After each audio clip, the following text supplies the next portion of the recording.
بسم اللہ الرحمن الرحیم۔ السلام علیکم دوستو، آج انشاءاللہ ہم تجوید کا چھٹا سبق پڑھیں گے اور اس میں ہم دانتوں کے نام معلوم کریں گے، کیونکہ آگے والے جو مخارج ہیں ان کا تعلق دانتوں کے ساتھ زیادہ ہے، تو اس لیے ہم دانتوں کے نام معلوم کر لیتے ہیں تاکہ مخارج بتانے میں اور جاننے میں آسانی ہو جائے۔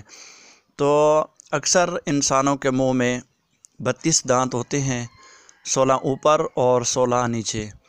یہ بھی جان لیں کہ ان میں سے 12 دانت ہوتے ہیں اور باقی جو 20 ہیں وہ ڈاڑیں ہوتی ہیں۔ دانتوں کی ترتیب کچھ اس طرح ہے کہ سامنے سے ہم شروع کریں گے، 2 اوپر سامنے والے اور 2 نیچے سامنے والے، ان کو ثنایا کہتے ہیں۔ اوپر والوں کو ثنایا علیہ اور نیچے والوں کو ثنایا سفلی کہتے ہیں۔ پھر ان کے ساتھ یعنی اوپر نیچے دائیں بائیں ایک ایک دانت جو ہے یعنی ٹوٹل 4، ان کو رباعی کہتے ہیں، اور ان کے ساتھ اسی ترتیب کے ساتھ دائیں بائیں اوپر نیچے ایک ایک، ان کو انیاب کہتے ہیں، اور ان کے ساتھ ملے ہوئے 4 دانت اسی طرح اوپر نیچے دائیں بائیں ایک ایک، ان کو زواحق کہتے ہیں، اور ان کے ساتھ جو ملے ہوئے ہیں اوپر نیچے دائیں بائیں 3 ان کو طواحن کہتے ہیں، اور آخر میں جو بچتے ہیں 4 دانت یعنی اوپر نیچے دائیں بائیں ایک ایک، ان کو نواجز کہتے ہیں۔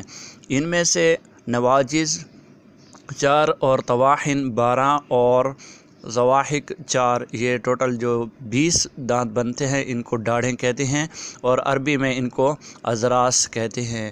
امید ہے کہ آپ کو دانتوں کی جو معلومات تھی وہ سمجھ آ گئی ہوگی، کیونکہ ان اکثر جو مخارج ہیں وہ دانتوں کے ساتھ تعلق رکھتے ہیں۔ انشاءاللہ اگلے سبق میں ہم آگے والے مخارج پڑھیں گے جو باقی ہیں۔ انشاءاللہ ہمارا ساتھ دیں، اور اس چینل کو اگر آپ نے سبسکرائب نہیں کیا تو ضرور سبسکرائب کر لیں تاکہ آپ کو ویڈیو ملتی رہے۔